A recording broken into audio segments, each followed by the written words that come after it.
देवराज नाम के ब्राह्मण की मां शिव की साधक थी, शिव की उपासक, भगवान शंकर के विरल भक्ति को धारण करती थी, शिव आराधना करती थी, साधना करती थी, भजन करती थी और उसका फल देवराज ब्राह्मण को प्राप्त हुआ। चोरी का धन लेकर जा रहा था, शरीर में ताप पड़ गया, टूटा हुआ शिव का मंदिर था जिसमें प्रवेश कर गया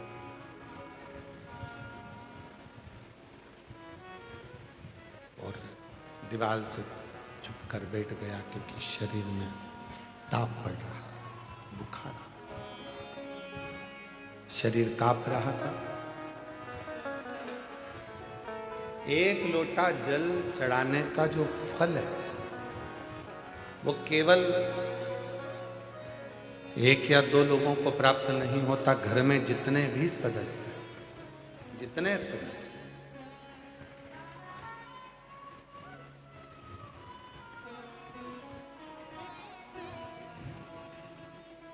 कितनी बड़ी शिव भक्ति होगी। श्रीमान रसिकलाल जी, माणिक चंद जी धारीवाल जी की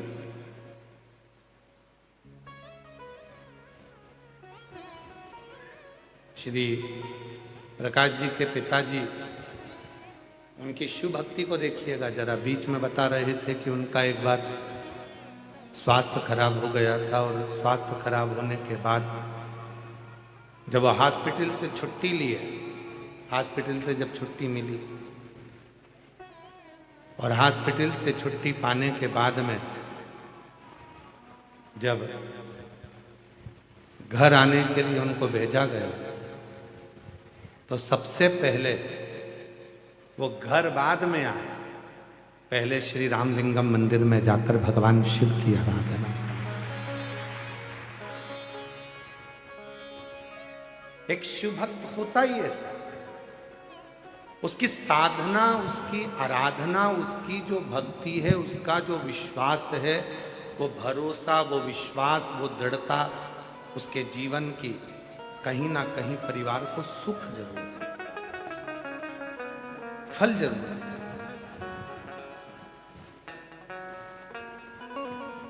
आपकी साधना कितनी है, आपकी आराधना कितनी है, उसका फल जरूर है।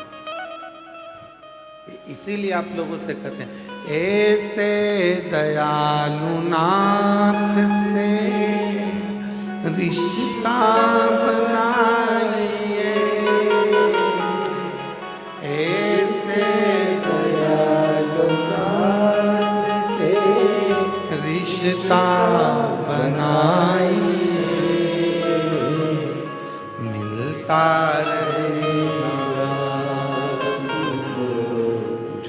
कुछ भी चाहिए, मिलता रहेगा, जो कुछ भी चाहिए। मांगा है भोलेनाथ से वरदान एक ही, मांगा है भोलेनाथ, बोलो बोलो सब बोलो, वरदान तेरी दया बनी रहे जब तक है जिंदगी, तेरी कृपा बनी रहे जब तक है जिंदगी,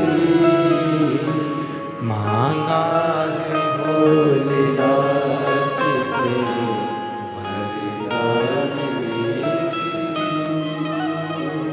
मांगा है भोलेनाथ से वरदान।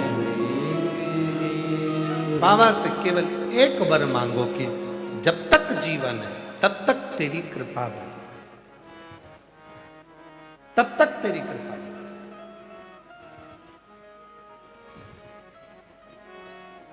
शिव कथा कह रही है, भगवान शंकर का चरित्र कह रहा है, शिव महापुराण की कथा कह रही है।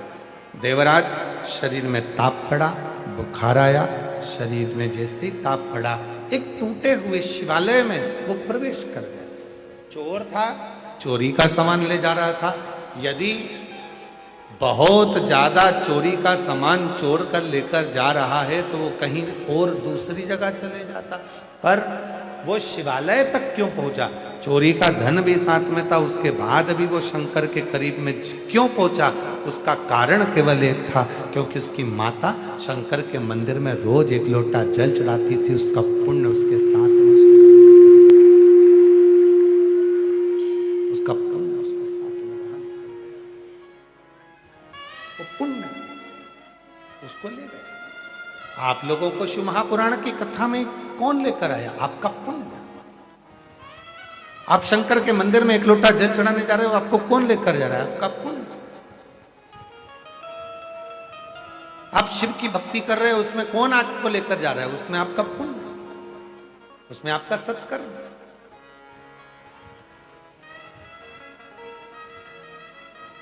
महाराज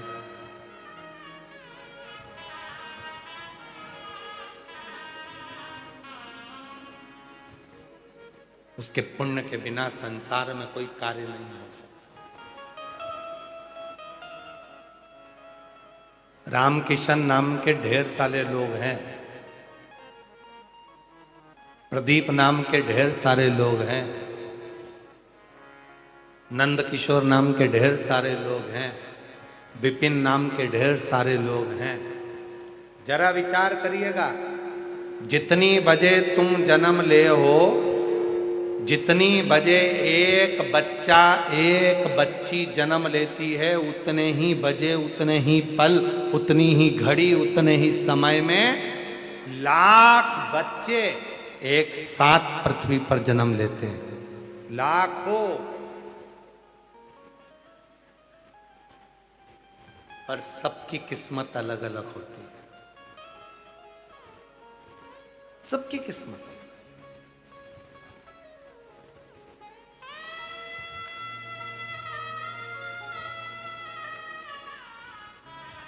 सबका भाग्य अलग अलग होता है। एक ही समय पे, एक ही घड़ी में, एक ही पल में लाखों बच्चे जन्म लेते हैं। ना जाने कितने हॉस्पिटल हैं, सब में बच्चे जन्म लेते रहते हैं। हर पल, हर घड़ी, हर क्षण में। तुम्हारे नाम का व्यक्ति हो सकता है कि रोड के किनारे पर लाल बत्ती चौराहे पर खड़े होकर भिक्षा मांग रहा हो, भीख मांग रहा हो। तुम्हारे नाम का व्यक्ति कोई सब्जी का ठेला लगा रहा हो। तुम्हारे नाम का व्यक्ति कहीं पर बैठकर कुछ कर्म कर रहा हो। और एक तुम्हारे नाम का तुम खुद शिव की कृपा से आराम से घर में 2 रोटी खा रहे हो, शरीर का सुख भोग रहे हो, शिव की भक्ति कर रहे हो, भजन कर रहे हो। ये उसकी उस बाबा को धन्यवाद देना, अपने माता पिता को साधुवाद देना, अपने माता पिता को धन्यवाद देना कि तुमने अपनी जिंदगी में जो एक लोटा जल चढ़ाया, आपने जो शिव की भक्ति करी, आपने जो शंकर का भजन किया, आपने जो शिव का स्मरण करा, आपने जो शंकर का नाम जाप किया, आपने, आपके माता पिता ने जो शंकर की भक्ति करी, उस शंकर की भक्ति का फल ये मिला कि मेरा आपके घर में अच्छे कुल में जन्म हो गया, अच्छा शरीर मिल गया और भगवान शंकर की कथा, आपकी कृपा, कोई दूसरे की नहीं। कोई पिछले जन्म का कोई पुण्य कर्म सत्कर्म हमको यहां लेकर आ गए, बैठ गए, हम कथा श्रवण कर।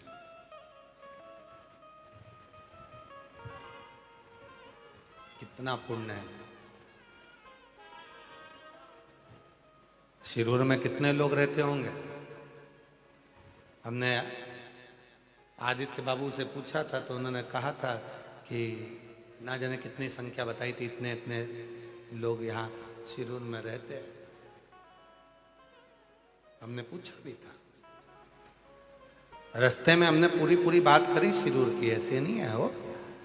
कितने लोग रहते हैं उन्होंने बताया भी, कितने, इतनी आबादी है, इतने लोग रहते हैं, इतना सब है, सब चीज का ज्ञान था। तो हमने फिर बाद में पूछ भी लिया, तुम्हारी उम्र कितनी है? भाई इतनी सारी बात ज्ञान की तुम्हारे भेजे में भरी है, तो फिर और उम्र से तो तुम अभी कम ही लग रहे हो, तो फिर हमको तो पूछना पड़ा कि इतने छोटी उम्र में भी तुमने इतना सारा सिरूर का पूरा इतिहास सुना दिया। आज के नवयुवक बच्चे तो खुद के हिसाब सुनाते हैं कि मुझे ये परफ्यूम पसंद है, मुझे ये चश्मा चाहिए, मुझे ये शूज़ चाहिए, मुझे ये सी व्यवस्था। पर तुमने अगर शिरूर का पूरा इतिहास सुना है तो इतनी बड़ा आबादी तहसील शिरूर में, पुणे के नज़दीक लगे हुए इस शहर में इतने लोग रहते हैं, पर विचार करना इतनी बड़ी आबादी क्या सब शिव महापुराण की कथा में पहुंच सकते हैं? नहीं। शिव महापुराण की कथा में वही आता है जैसे मोहल्ले में शादी होती है, कॉलोनी में शादी होती है, पर पूरे कॉलोनी वालों को नहीं बुलाया जाता। मोहल्ले में शादी होती है तो पूरे मोहल्ले वालों को नहीं बुलाया जाता। समाज में शादी होती है तो पूरी समाज को नहीं बुलाया जाता। गांव में शादी होती है तो पूरे गांव के लोगों को नहीं बुलाया जाता। नगर में शादी होती है तो पूरे नगर वालों को नहीं बुलाया जाता। जिससे अपना लगाव होता है, प्रेम होता है, जिसको रिटर्न गिफ्ट देना पड़ता है, वो लिफाफा देगा तो रिटर्न गिफ्ट तो देना पड़ेगा। अगर वो कुछ सामान देगा तो मुझे देना पड़ेगा। जिससे अपना लगाव होता है उसी को शादी में बुलाया जाता है। उसी तरह शिरूर में भले हजारों लाखों लोग रहते हो, पर शिव पुराण में मेरा भोले बाबा उसी को लाकर बिठाएगा जिसको रिटर्न गिफ्ट देकर भेजना है।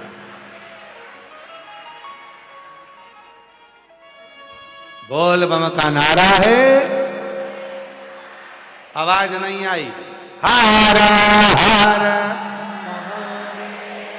उसी को बुलाएगा, उसी को सामने रखेगा, उसी को बुलाएगा। उसको देना पड़ेगा। उसको मालूम है सब आ जाएंगे तो सबको देना पड़ेगा, सब। इसीलिए उसी को बुलाओ।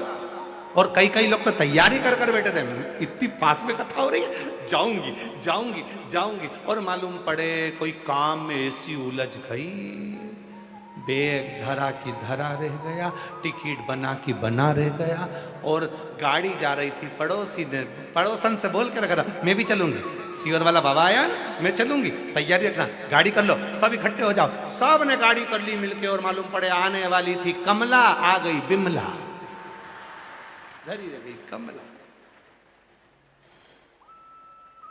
कोई ना पूछो, बुलाया ही नहीं उसने। उसको मालूम था आएगी, देना पड़ेगा। और अभी तो इसकी फाइल मैंने पढ़ी नहीं है। जिसकी फाइल मेरे शंकर भगवान ने पढ़ ली वो इस कथा के पंडाल में बैठे हैं, और जिनकी पढ़ नहीं पाया वो अभी आ नहीं, पढ़ ली, देखा और लुटा दिया भंडार। तुम लोग चुप रहो, तुम लोग चुप रहो। ये सिरूर वाले बोलेंगे, आता है सबको? अरे बोलो तो जम के, तो तुम्हारी आवाज यहां तक आना चाहिए, जरा बोलो। लुटा दिया,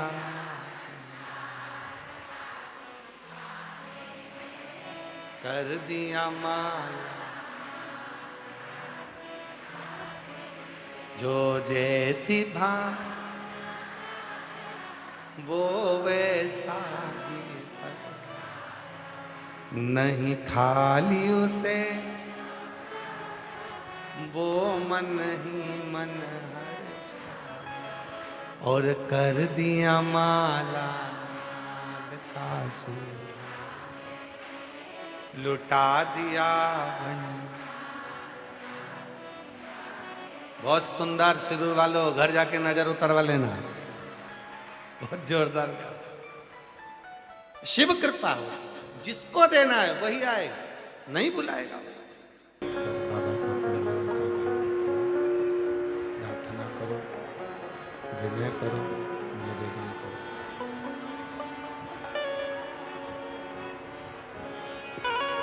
जहां जगह मिले वहां बैठ जाओ।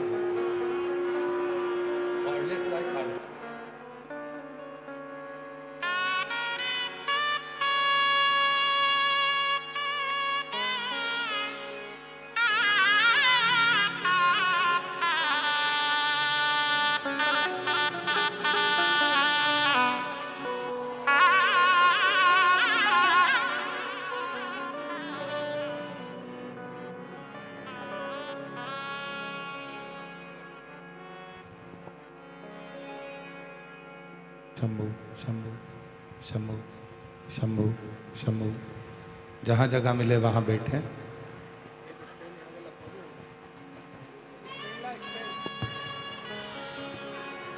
जहाँ भी जगह मिले वहाँ बैठकर बाबा से अपने मन का भाव कहिए, दिल से प्रार्थना करो, विनय करो, निवेदन करो।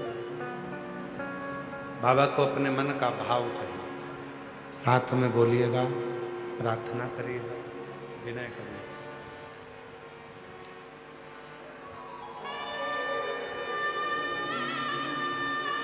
सभी लोग साथ में बाबा के बोलेंगे, प्रार्थना करेंगे।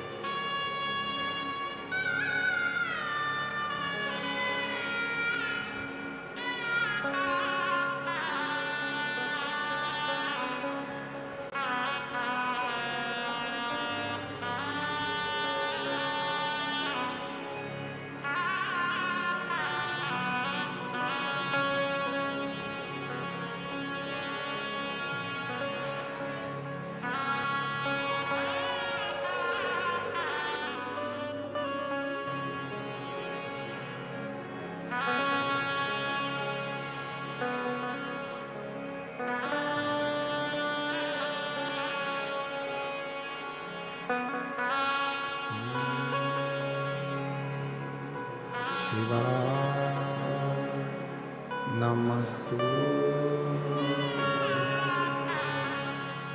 श्री शिवाय नमस्तु श्री शिवाय नमस्तु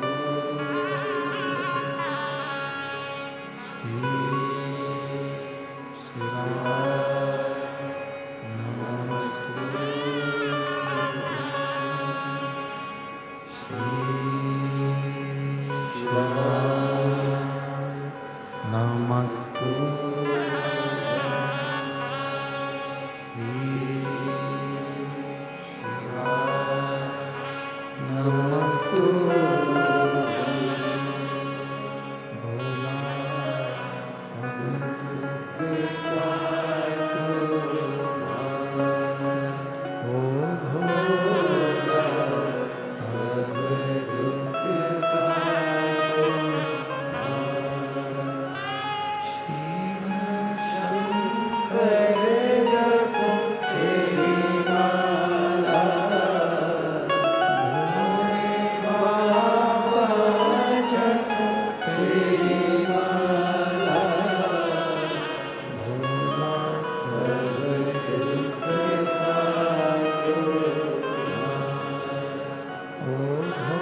बाबा देवादिदेव महादेव भगवान शिव गर्दानी त्रिकालदर्शी कैलाशी विनाशी भगवान शंकर करुणा सागर की करुणा कह रही, कृपा कह रही, दया कह रही,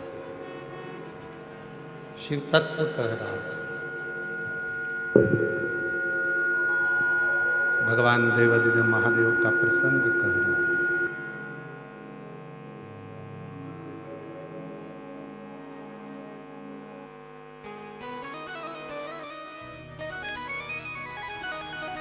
भगवान देवादिदेव महादेव का प्रसंग कर शिव पुराण वर्णन कर रही, शिव तत्व कर रहा।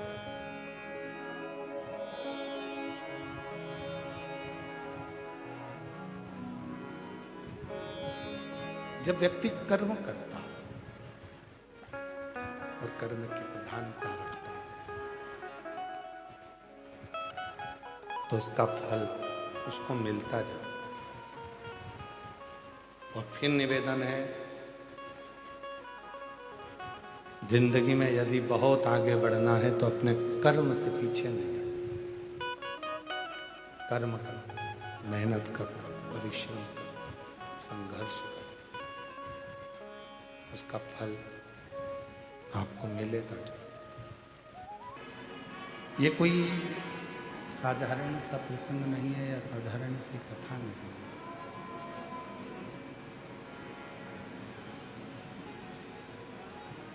यह कोई साधारण सी कथा नहीं है जिसको आप श्रवण करने के लिए बैठे हो। जितने भाव से, जितने दिल से, जितने आनंद से, जितने प्रेम से इस पवित्र पावन शिव महापुराण की कथा को आप बैठकर सुनेंगे, श्रवण करेंगे और जो बाबा से कामना करेंगे, जो कामना करेंगे, मेरा देव अधिदेव महादेव वो आपकी झोली में जरूर भरेगा, जरूर भरेगा, निश्चित।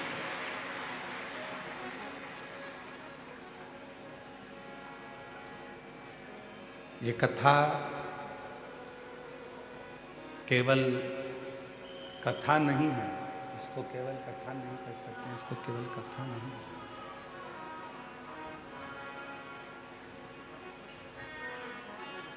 केवल कथा नहीं है। ये भगवान देवाधिदेव महादेव और माता पार्वती से आपका और हमारा संवाद है। या आपका और हमारा संवाद माता पार्वती से उधर का,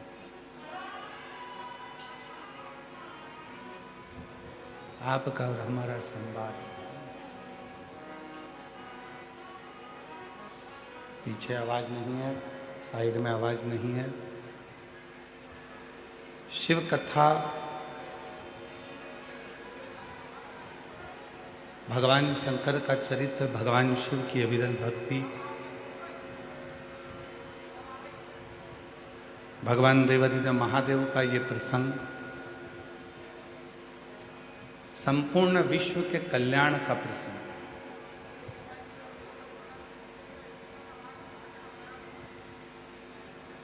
और जब दिल से, हृदय से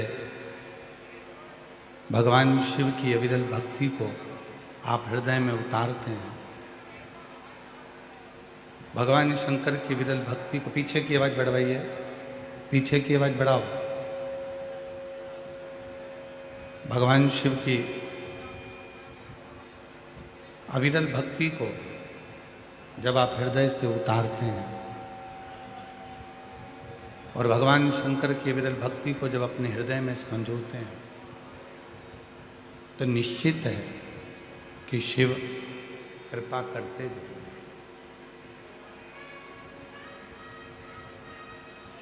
बड़ी दूर दूर से आप लोग कथा को श्रवण करने के लिए आए और श्री प्रकाश जी, रसिक जी, लाल जी, धारीवाल परिवार को मैं धन्यवाद दूंगा कि बहुत सुंदर व्यवस्था पंडालों में भक्तों को बैठने के लिए आपने करी। बहुत सुंदर व्यवस्था, बहुत दिव्य दिव्य, बहुत बड़े बड़े पंडाल, हजार हजार फीट लंबे पंडाल आपने बनवाए शिव भक्तों के मात्र बैठने के।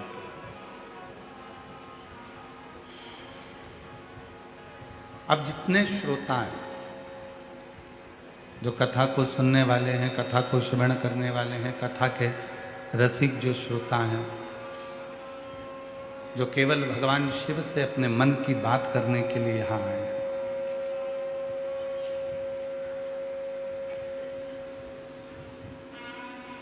कथा को श्रवण करते करते भगवान शंकर की विरल कथा को अपने हृदय में उतारते हुए, भगवान शिव की कथा को अपने हृदय में संजोते हुए आप बाबा देवादिदेव महादेव से अपने मन के भाव को कहो।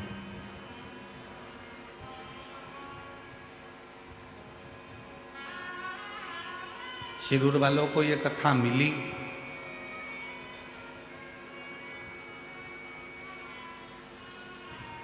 संचेती परिवार में श्री विशाल जी संचेती परिवार ने कथा करवाई थी।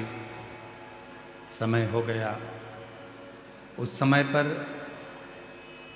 श्री प्रकाश जी, रसिक लाल जी, धारीवाल परिवार वहां पहुंचा था और उन्होंने इस कथा को श्रवण किया था। तब उनके मन में भाव उत्पन्न हुआ कि ये कथा अपने शिरूर में भी होना चाहिए, क्योंकि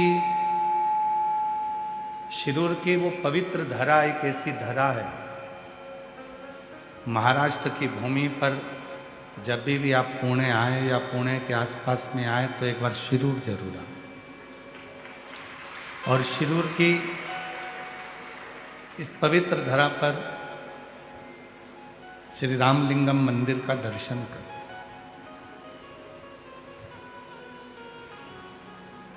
जहां पर भगवान स्वयं श्री राम जी ने भगवान शंकर की प्राण प्रतिष्ठा कर उसकी पूजन करिए, अर्चना कर। और आप सबके स्मरण में हो, भगवान श्री राम जी महाराज जब वन के लिए चले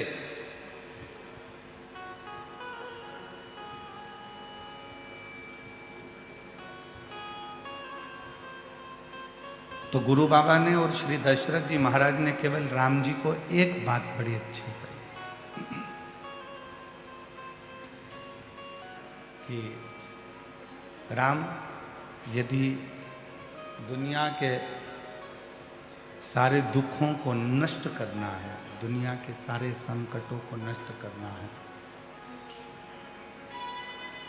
दुनिया की सारी तकलीफों को यदि नष्ट करना है, तो प्रतिदिन एक शिवलिंग का, पार्थिव शिवलिंग का निर्माण होना जरूरी है। प्रतिदिन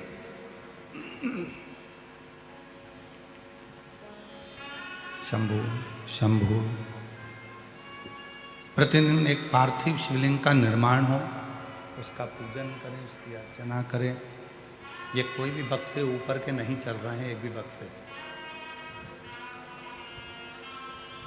पार्थिव शिवलिंग का निर्माण हो, पूजन करें, अर्चना करें। भगवान श्री राम जी ने एक संकल्प ले लिया था,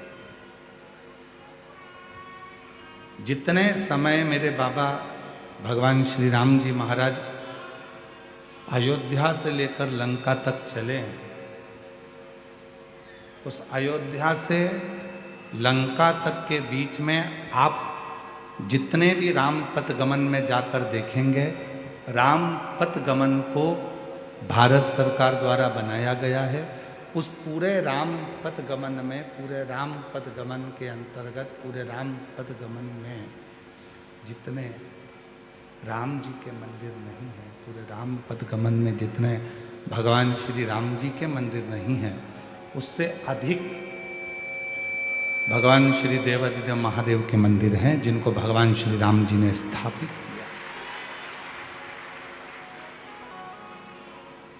पूरे राम पथ गमन में जाकर, पूरे राम पथ गमन में जाकर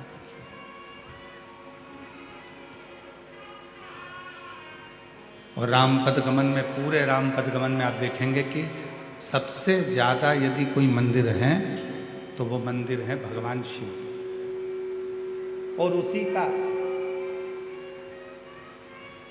उसी राम पथ गमन के मंदिरों का क्रम में एक मंदिर शिरूर का रामलिंगम मंदिर भी आता है। उन्हीं मंदिरों के क्रम,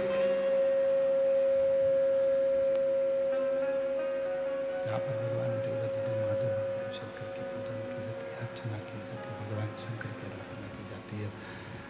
जहाँ भगवान शिव स्वयं, भगवान शंकर जहाँ स्वयं विराजमान है, शिव जी जहाँ स्वयं बैठे हुए, भगवान शंकर जहाँ स्वयं विराजमान, उसी शिरूर की भूमि।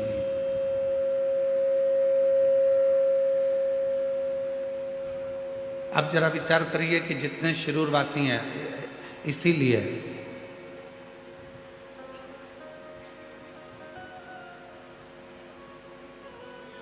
जो भगवान शंकर का परम भक्त होता है, जो भगवान शिव की आराधना साधना करने वाला होता है।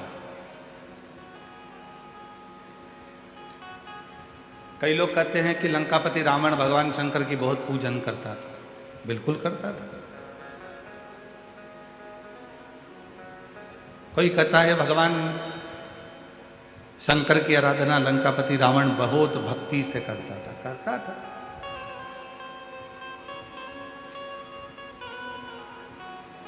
रावण ने शिव जी की पूजन भी करी, रावण ने शंकर भगवान की भक्ति भी करी। रावण जितनी तप साधना करता था, शायद ही दुनिया में कोई ऐसा जन्मा हो जितना रावण ने शंकर की साधना करी, उसके बराबर कोई ने करी शायद।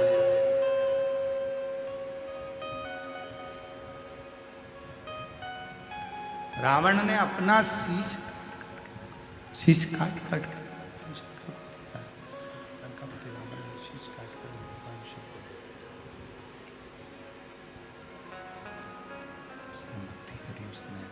पूजन करी, भक्ति करी, शीश भी काट कर दिया, सब कुछ किया। पर रावण शीश भी दे रहा है, भक्ति भी कर रहा है, पूजन भी कर रहा है। पर रावण, दुनिया के लोग कहते हैं कि वो भक्ति करा, पूजन करा, शीश काट कर भगवान को दिया, शीश पर कई लोग कहते हैं कि फिर रावण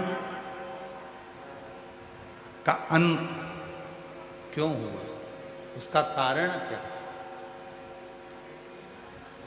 शिव महापुराण की कथा कहती है रावण ने शीश दिया पर दिल नहीं दिया। रावण ने पूजन करी, अर्चना करी, साधना करी, पर रावण शिव पर संपूर्ण भरोसा, विश्वास नहीं था। और शिव जी को, भगवान ओघड़दानी को, भगवान शंकर को तुम्हारा धन, वैभव, संपदा, सत्ता, तुम्हारी दौलत भगवान शिव को नहीं चाहिए। शिव जी को तो एक ही वस्तु प्रिय है, वो तुम्हारा विश्वास। जिस दिन तुमने शिव पर कर लिया, शिव तुम्हारा सबसे मूल है विश्वास।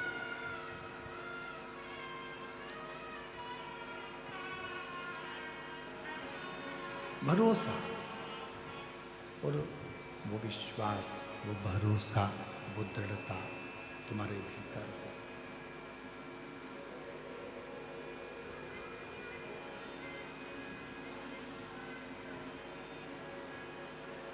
ये आशीष, आवाज नहीं आ रही है, उधर भी पीछे भी। आवाज का कारण क्या हो रहा है? बक्से नहीं चल करके, बक्से भी सब बंद पड़े हैं, तो बक्से की आवाज खोलेंगे तब तो चोंगे की आवाज चले।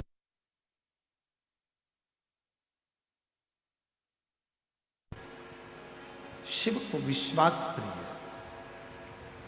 भगवान शंकर को तुम्हारा धन, दौलत या संपदा नहीं चाहिए। भगवान तुम्हारी पूंजी से या तुम्हारी संपदा से या तुम्हारे वैभव से प्रसन्न नहीं हो। भगवान की सबसे बड़ी अगर कोई प्रियता है तो वो विश्वास। आप बेलपत्र चढ़ाएं ना चढ़ाएं, आप धतूरा चढ़ाएं ना चढ़ाएं, आप पुष्प चढ़ाएं कि ना चढ़ाएं, आप भगवान को भोग लगाएं कि ना लगाएं, आप भगवान को कुछ दें ना दें, वो आपके ऊपर निर्भर करता है।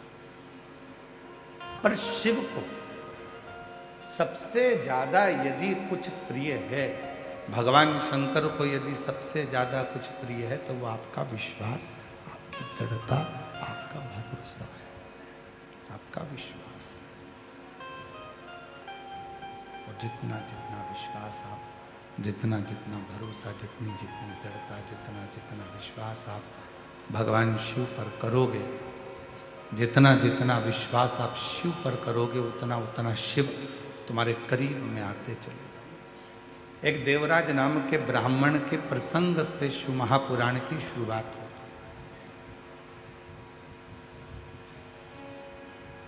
और ये छोटा सा प्रसंग, पर वो देवराज नाम के ब्राह्मण के प्रसंग से, एक छोटी से प्रसंग से शिव महापुराण को शुरू किया जाता है, प्रारंभ किया जाता है।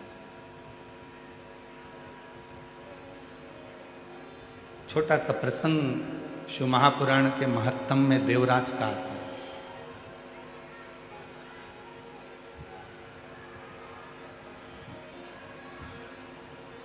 और वो प्रसंग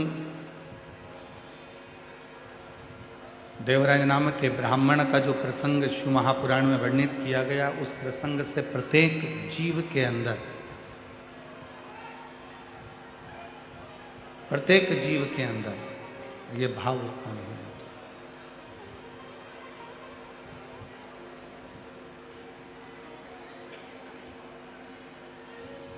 शंभु शरण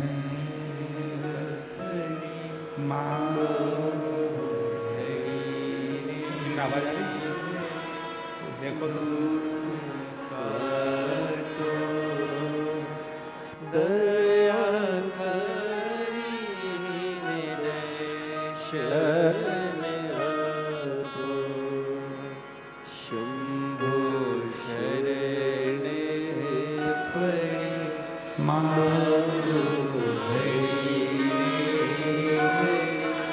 दुख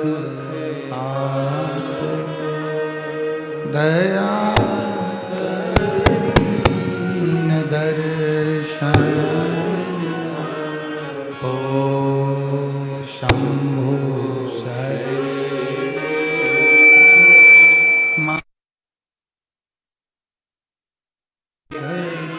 दुख का दया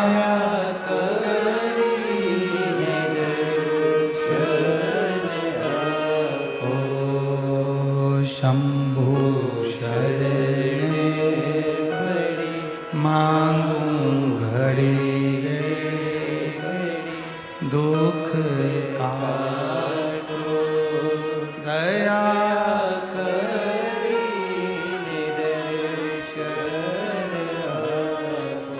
एक देवराज नाम के ब्राह्मण के प्रसंग से शिव महापुराण के महत्तम की शुरुआत।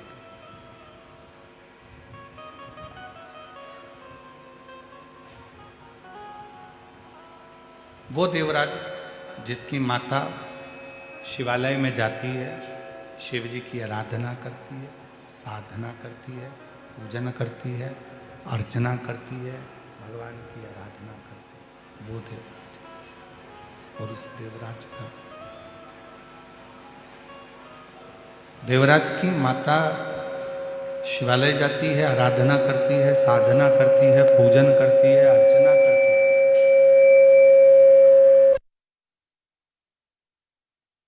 नियम था भगवान शंकर के मंदिर में जाकर एक लोटा जल समर्पित कर प्रतिदिन। उसका पुण्य, जो माँ ने एक लोटा जल समर्पित करा, जो माँ ने आराधना करी, जो माँ ने साधना करी, उसका पुण्य देवराज को प्राप्त हो। चोर था देवराज, ब्राह्मण के घर में जन्म लेने के बाद भी चोरी करना नहीं छोड़ा। ब्राह्मण के घर में जन्म लेने के बाद भी गलत काम करना नहीं छोड़ा।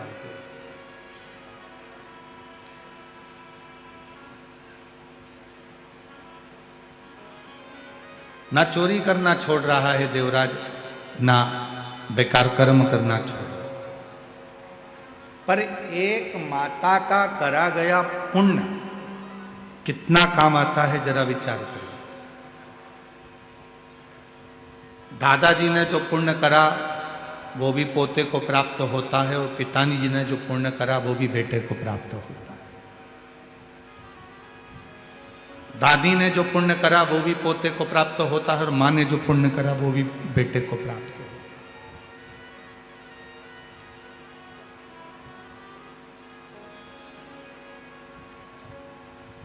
एक नारी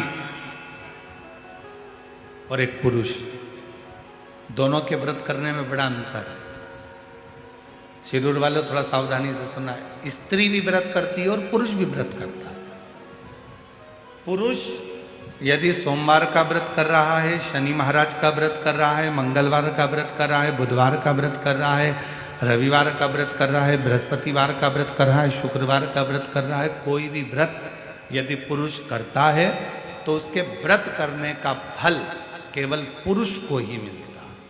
ध्यान देना थोड़ा सा, उसका फल केवल पुरुष को ही मिलेगा। पर जब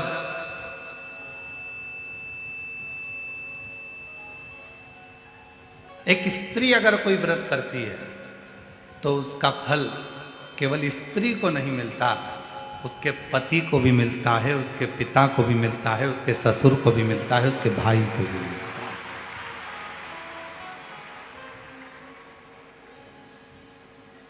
इसीलिए शायद पति के नाम के आगे धर्म नहीं लगाया, पर पत्नी के नाम के आगे धर्म लगाया, धर्म पत्नी। आज तक किसी पति के नाम के आगे तुमने सुना कि धर्म पति है?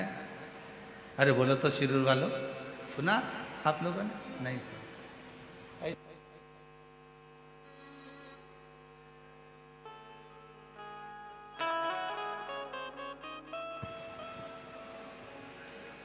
केवल पति अगर सोमवार का व्रत करेगा तो उसको खुद को उसका फल मिलेगा। पति यदि प्रदोष का व्रत करेगा तो उसको खुद को फल मिलेगा। पति अगर मंगलवार का व्रत कर रहा है तो उसको खुद का फल मिलेगा। पर एक स्त्री, एक नारी जब कोई व्रत करती है तो उसका फल केवल उसको अकेले को नहीं मिलता, वो अपने मायके की भी 7 पीढ़ी और ससुराल की भी 7 पीढ़ी को पार सब। इसीलिए इनको कहते हैं धर्म पत्नी।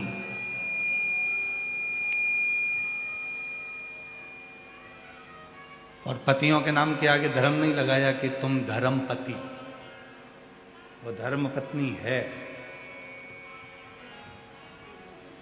और पत्नी और धर्म पत्नी में भी जमीन और आसमान का अंतर होता है। पत्नी वो होती है जो पति को पतन के रास्ते पर ले जाती है। पत्नी वो होती है जो पति को कर्जे में डुबा जाती है।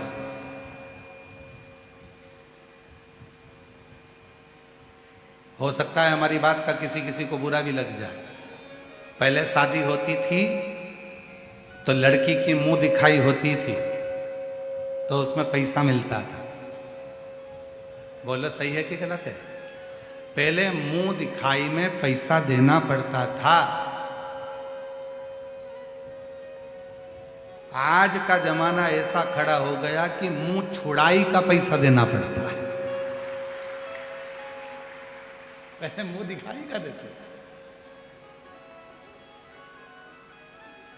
अब तो जो अदालत में केस पहुंचा तो घर के लोग कहते चाहे कितना ही पैसा लग जाए इसका मुंह नहीं देखूंगी, अब मैं इसका मुंह छुपा लूं। अब मतलब मुंह दिखाई का पहले पैसा लगता था, आजकल मुंह छुड़ाई का पैसा लगता है। अब इसका मुंह नहीं देखना।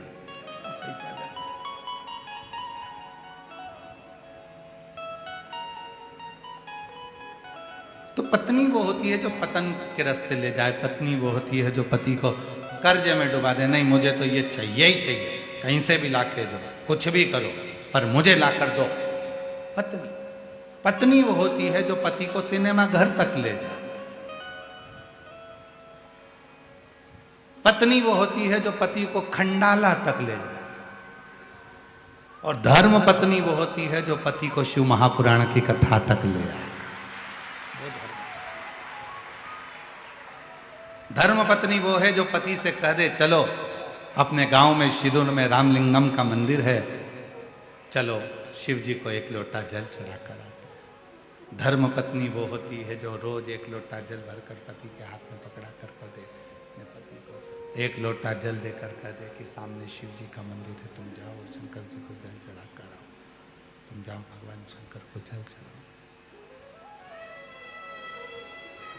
धर्म पत्नी वो होती है जो पति को सतमार्ग की ओर लेकर जाए, सतमार्ग की, वो धर्म पत्नी। बहुत अंतर है पत्नी में और धर्म पत्नी में, बहुत अंतर। और मेरी जीजियों, निवेदन है, धर्म पत्नी बनने का एक तरीका और है।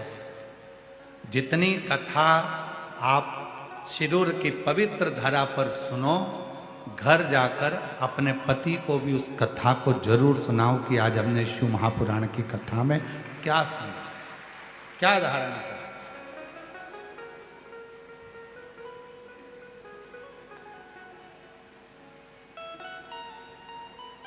थोड़ा ना थोड़ा संवाद, भगवान शिव की चर्चा, भगवान शंकर की कथा, भगवान शिव का स्मरण, भगवान शंकर का भजन, भगवान शिव की भक्ति, भगवान शंकर का नाम जाप, भगवान शंकर का स्मरण थोड़ा न थोड़ा अपनी जिंदगी। और तेरी कृपा बिना एक भी अणु लेते श्वास तेरी कृपा से बखान क्या करूं मैं, आप भी बोलिए साथ में, जितने बैठे हैं। चपटी भभूत मेरे खजाना कुबेर का, हे गंगाधर मुक्ति ओमकार तू भोले ओमकार तू, आयो शरण तिहारी शंभु कार तू। प्रतिदिन थोड़ा ना थोड़ा संवाद, थोड़ी ना थोड़ी कथा भगवान शंकर की ले जाकर सुनाई। घर में जाओ जब तो शिव जी की थोड़ी ना थोड़ी चर्चा करिए, भगवान शंकर की थोड़ी ना थोड़ी चर्चा धारण करिए, शिव प्रसंग को थोड़ा ना थोड़ा सुनाइए, श्रवण कराए।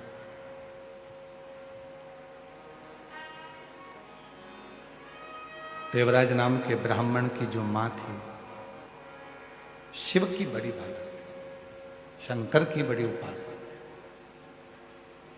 और यदि घर के बुजुर्ग, घर के बड़े शिव की आराधना करते आए हैं, शंकर भगवान की साधना करते आए हैं, तो याद रखना कि उसके घर के बच्चों का बाल बांका भी नहीं हो सकता जिसके बुजुर्ग शिव की साधना।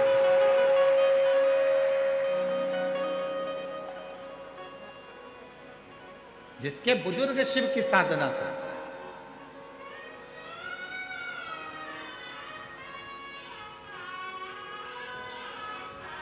कल हमको मालूम पड़ा श्री प्रकाश जी के सुपुत्र चिरंजीवी आदित्य प्रकाश जी धाड़ीवाल जी हमारे साथ में जब पुणे से आए तो बड़ा सुंदर सुंदर प्रसंग वो अपने दादाजी का श्रवण करा रहे थे। आदित्य बाबू कहाँ बैठे हैं? कहीं बैठे हैं? अच्छा, बहुत सुंदर सुंदर प्रसंग आप सुना रहे थे और मन कर रहा था कि ऐसा लग रहा था कि स्वयं शंकर भगवान ही अमर कथा पार्वती जी को सुना रहे हो, तो हम भी उसी भाव से उसको सुन रहे हैं। आदित्य उन्होंने एक प्रसंग कहा कि गुरुजी, हमारे दादाजी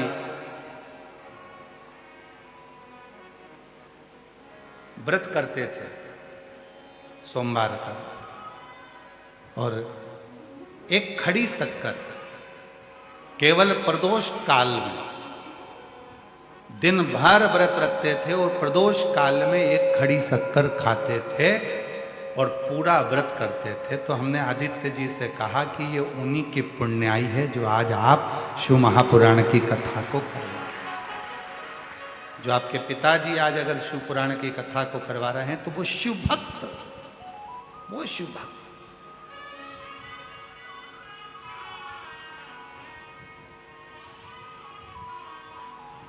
ये शिवपुराण ऐसी पोस्ती ही नहीं है। शिव महापुराण का नियम है, शिव महापुराण उस गांव में उस यजमान के घर जरूर जाएगी जिस घर में माता पिता भाई बंधु में से कोई भी, बुजुर्ग में से, बेटों में से, बेटी में से कोई ना कोई शिव की साधना में, भगवान शंकर की साधना में कोई ना कोई डूबा हुआ होगा, तो शिवपुराण जरूर पहुंचेगा, शिव महापुराण की कथा जरूर जाएगी। जिस घर के साधना करने वाले, भजन करने वाले, स्मरण करने वाले कोई ना कोई होंगे तो शिव महापुराण वहां जरूर जाएगी, शिवपुराण जरूर पहुंचेगी।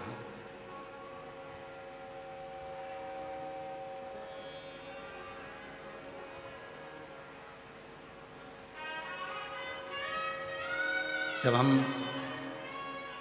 संचेती परिवार में कथा करने के लिए गए तो वहाँ संचेती परिवार में हमको आश्चर्य हो रहा था कि ये परिवार सब जैन मत को मानने वाले हैं, जैन मत को जानने वाले हैं, फिर आखिर शिव महापुराण की कथा इनके परिवार में कैसे पहुंची। तब मालूम पड़ा विशाल जी के मुख से कि माता जी जो हैं वो शंकर की भक्त है, शिव की आराधना साधना, शिव की भक्ति करते। तब हमको लगा कि शिव महापुराण संचेती परिवार में क्यों पहुंचे। और आज श्री प्रकाश जी धाड़ीवाल जी के परिवार में यदि शिव महापुराण की कथा क्यों पहुंची तो उसका सबसे बड़ा मान है श्रीमान रसिक लाल जी, माणिक चंद जी धारीवाल जी शिव के परम भक्त थे, इसलिए कथा उनके परिवार में।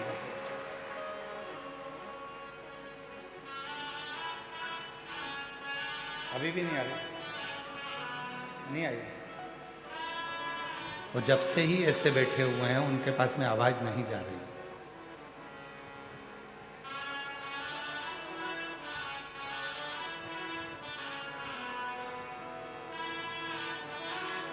कहीं ना कहीं शिव भक्ति, कोई पिछले जन्म के अच्छे कर्म मुझे बाबा तेरा, कोई पिछले जन्म के अच्छे कर्म मुझे बाबा तेरा साथ मिला। जहाँ सारी दुनिया झुकती है, जहाँ सारी दुनिया झुकती है, मुझे वो आली दरबार मिला, दरबार कोई पिछले जन्म के अच्छे कर्म मुझे बाबा तेरा साथ मिला। कोई पिछले जन्म के अच्छे कर्म मुझे बाबा तेरा साथ मिला। तो कोई पूर्व के कर्म होगा, कोई पूर्व का अच्छा कर्म होगा जिसके कारण बस आपको हमको ये महापुराण की कथा श्रवण करने का सौभाग्य मिला होगा। पूर्व का कोई कर्म होगा। देवराज नाम के ब्राह्मण की मां शिव की परम रसिक थी। शिव के मंदिर में जाना, एक लोटा जल समर्पित करना, ये उनका नियम। कोई पुण्याई और जितने कथा के पंडाल में बैठे हुए हैं, जितने आस्था चैनल पर कथा सुन रहे हैं, जितने सोशल मीडिया पर कथा सुन रहे हैं, जितनों के कानों में ये शिव महापुराण की कथा जा रही है, आपके भी पूर्व जन्म के कोई पुण्य आपके माता पिता के प्रबल रहे होंगे जो आप शिव महापुराण की कथा में बोल बम का नारा है। आवाज नहीं आई, जरा दम के बोलो, बोल बम का नारा है, सारी समस्या का हल श्री शिवाय हार हार।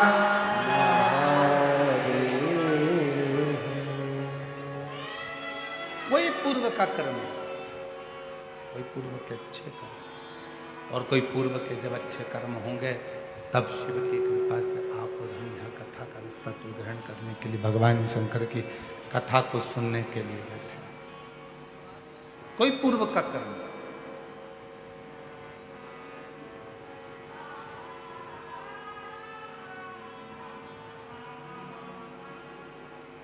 देवराय नाम के ब्राह्मण की जो माता जी थी वो शिव की उपासक। पर कई लोग कहते हैं इतना धर्मात्मा, जब देवराज ब्राह्मण की मां इतनी धर्मात्मा थी तो देवराज को भी धर्मात्मा होना था।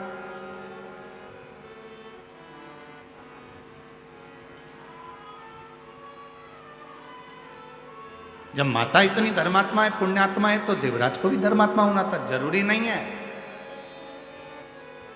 ये तो कोई पिछले जन्म का कोई अपना कर्म होता है, पिछले जन्म का कोई अच्छा कर्म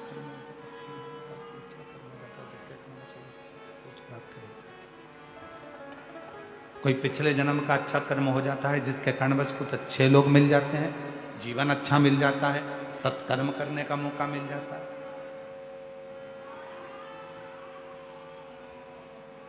कोई पिछले जन्म के कर्म।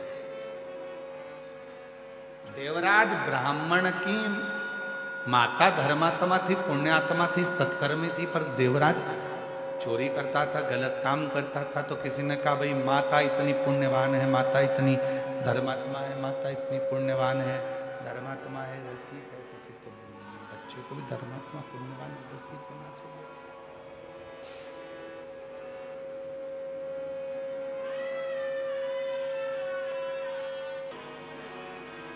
ये दुनिया कहती है कि कुछ पाने के लिए कुछ खोना पड़ता है, पर शिव पुराण की कथा में वर्णन आता है कि कुछ पाने के लिए खोना नहीं पड़ता, कुछ पाने के लिए कुछ करना पड़ता है। करोगे तो कुछ प्राप्त होगा।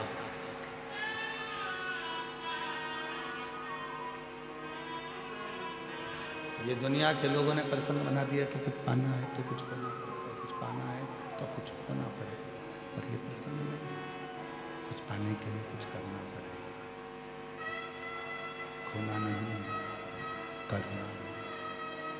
करो, जब हम कुछ करेंगे तो दुनिया की सारी सुख हमारे पास अपने आप, अपने आप। हम कुछ करेंगे ही नहीं, विचार कर कर बैठ गए कि सब है, भगवान की कृपा है, सारी अंबारियां भरी पड़ी हुई है, डब्बे भरे पड़े हुए हैं, सब रखा हुआ है, हमें कुछ करना ही नहीं। मेहनत तो करना पड़ेगा, परिश्रम तो करना पड़ेगा, संघर्ष तो करना पड़ेगा। शिव महापुराण की कथा कहती है जब तक मानव की देह है, मनुष्य का शरीर है, तब तक जितनी मेहनत कर सकते हो। क्यों आए हो पृथ्वी पर? अपना कर्म करने के लिए, अपनी मेहनत करने के लिए, अपना परिश्रम करने के लिए।